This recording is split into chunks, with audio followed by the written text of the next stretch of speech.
Hi, my name is Ann Yorks and I'm the owner and cookie decorator at Flowerbox Bakery. Today I'm going to demonstrate the two most basic techniques of using royal icing on cookies, piping and flooding. So since it's Valentine's Day, I baked some heart cookies and we're going to flood them pinks and white. So let's get started. This is what you'll need.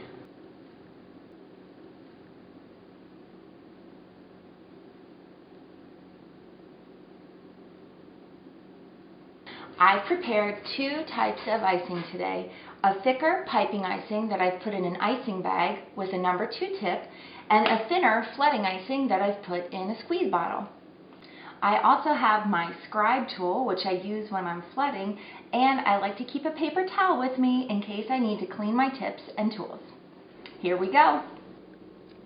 To get a nice, even, consistent outline, I like to touch the icing to a tip of a cookie, and the stickiness of the icing anchors it to the cookie. Then I gently apply hand pressure to the icing bag, and while I'm squeezing, I guide the icing in place around the edge of the cookie.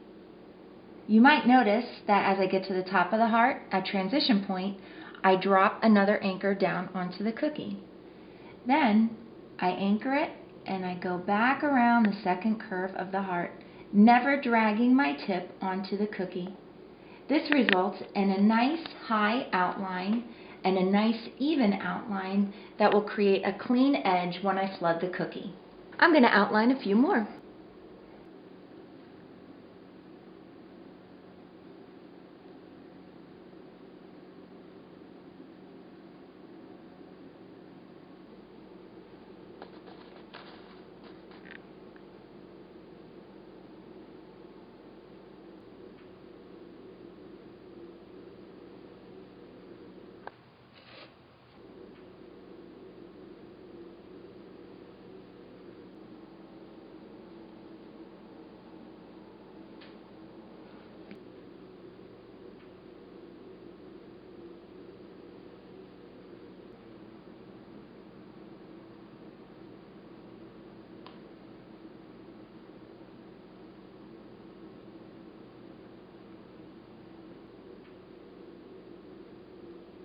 So I have my heart cookies outlined and I'm ready to flood them in.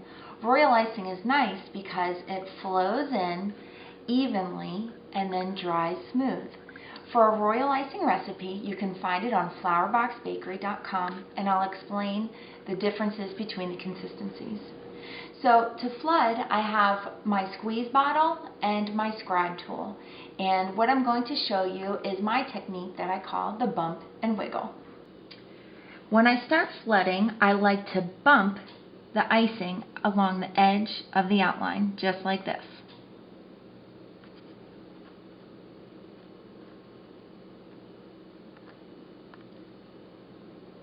I like to go around the edge to give a nice, even, smooth outline to the cookie.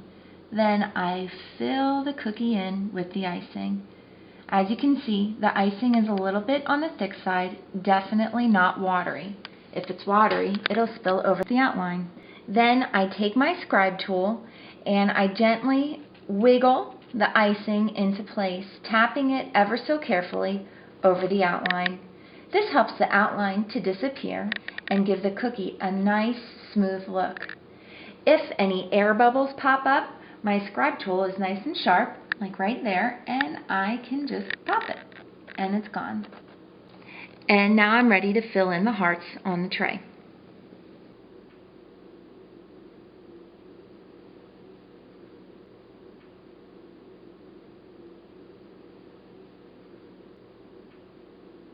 As you can see, on this heart, I didn't get all the way to the edge, so I can just wiggle the icing into place to create even lines. Tapping it into corners and along the edge to help that outline disappear.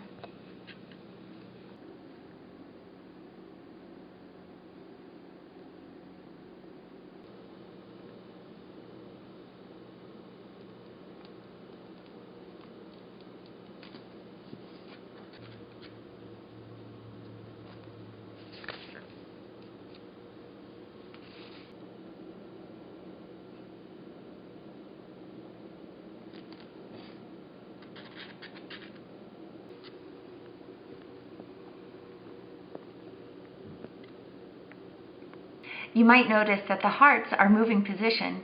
That's because I feel most comfortable decorating on a workspace right in front of me.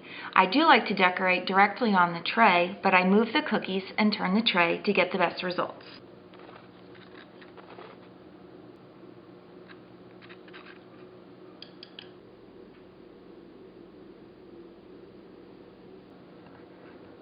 So there you have it. It's that easy, but it definitely gets easier with practice.